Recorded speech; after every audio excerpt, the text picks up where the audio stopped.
ഇപ്പോൾ ആദരണീയനായ ജിഫ്രി തങ്ങളും ഞങ്ങളുടെ തുഫാൻ വാരിയറായി. ഈ സമസ്തന്റെ ഭാഗത്തു നിന്നുള്ള എല്ലാ നിലക്കുള്ള പിന്തുണയും സഹകരണമൊക്കെ ഈ വിഷയത്തിൽ എപ്പോഴും ബഹുമാനപ്പെട്ടവർക്കുണ്ടാവും. ലഹരിക്കെതിരെ സംസ്ഥാനമൊട്ടാകെ ആഞ്ഞുവീശുന്ന ആഭ്യന്തര വകുപ്പിന്റെ ഓപ്പറേഷൻ തൂഫാന് പിന്തുണ തേടിക്കൊണ്ടാണ് ആഭ്യന്തര വകുപ്പ് മന്ത്രി രമേശ് ചെന്നിത്തല സമസ്ത അധ്യക്ഷൻ സയ്യിദ് മുഹമ്മദ് ജിഫ്രി മുത്തുക്കോയ തങ്ങളെ സന്ദർശിക്കാൻ കോഴിക്കോട്ടെ സമസ്ത കാര്യാലയത്തിൽ എത്തിയത്. രാവിലെ 7:30 രമേശ് ചെന്നിത്തലയും Kozhikode MP MK Raghavan, operation Toofan nodal ഓഫീസറും ഉത്തരമേഖല IG-യുമായ പുട്ട വിമലാദിത്യയും Kozhikode city police commissioner AP Shoukath അലിയും advocate K Jayanth, K Praveen Kumar തുടങ്ങിയ MLA-മാരും എത്തിയത്. ഓപ്പറേഷൻ തൂഫാന്റെ പ്രാധാന്യം തങ്ങളെ ധരിപ്പിച്ച ആഭ്യന്തരമന്ത്രി സമസ്തയുടെയും പോഷക സംഘടനകളുടെയും പിന്തുണ തേടുന്നതിനായിരുന്നു എത്തിയത്.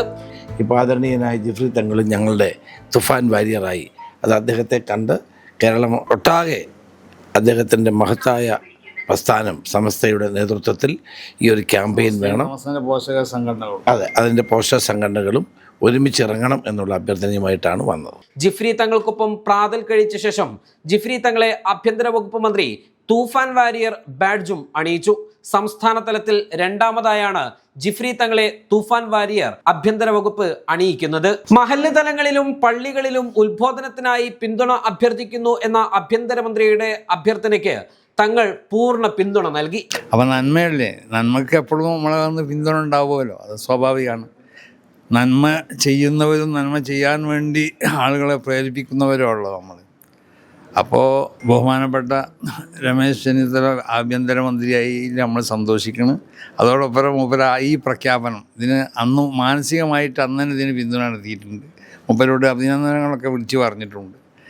അപ്പോൾ ഇനി സമസ്തൻ്റെ ഭാഗത്തു നിന്നുള്ള എല്ലാ നിലക്കുള്ള പിന്തുണയും സഹകരണമൊക്കെ ഈ വിഷയത്തിൽ എപ്പോഴും ബഹുമാനപ്പെട്ടവർക്കുണ്ടാവും.